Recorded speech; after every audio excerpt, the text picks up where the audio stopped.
Some of you may have woken up this morning and said, where was that severe weather? Well, it definitely rolled through the region. It rolled through rather late, though, in the early AM hours, say between 2 and 4 a.m. Saw a few severe thunderstorm warnings issued because of wind as well as some hail. And then take a look at this vivid lightning show that took place right outside of our studios here in Canal Park. This was taken by meteorologist Caitlin Moffett right around 2 a.m. this morning. As you can see, just a lot of vibrant cloud-to-cloud lightning out there. But right now, we've really dried things out nicely, and nice, mostly sunny skies out there for this evening. And in terms of rain we got yesterday, just 1/10 of an inch of rain for us here at Duluth International last night. And as you can tell, any rain we can get is really much needed. For us here in Minnesota, we really didn't see all that much rain out of those thunderstorms last night.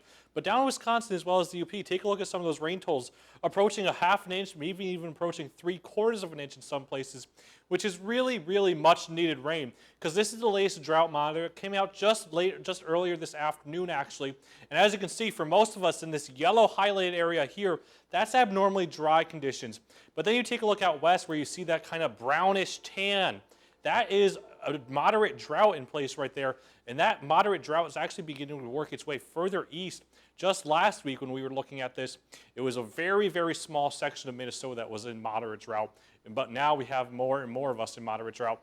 So we can definitely use all the rain we can get. But there's not too much in terms of rain on satellite and radar right now. For us here in Minnesota, mostly sunny skies out there right now. Maybe a few more clouds down in Wisconsin as well as the UP of Michigan, just because of a few showers and storms off to their south. And that's going to be the trend for the rest of the night tonight. Probably looking at mostly clear skies for the night tonight, and a rather nice night at that with temperatures cooling back down into the 50s. A good night to open up your window, let in the fresh air. And actually with these clear skies overhead, it'll be a good night to go outside and see that full moon actually. It's the full strawberry moon, which is also the last supermoon of the year. As we head towards tomorrow, though, we begin to see a few more clouds fill in.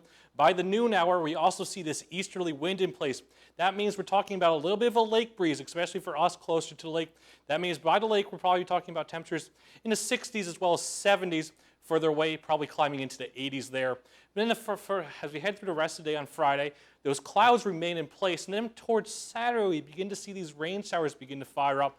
That could be just a little bit of bad news for anybody with weekend plans, but it's not going to be a washout by any means. Just have your umbrella handy as you're heading out and about. But first, your forecast for tomorrow, temperatures climbing into the upper 70s as well as lower 80s across the region.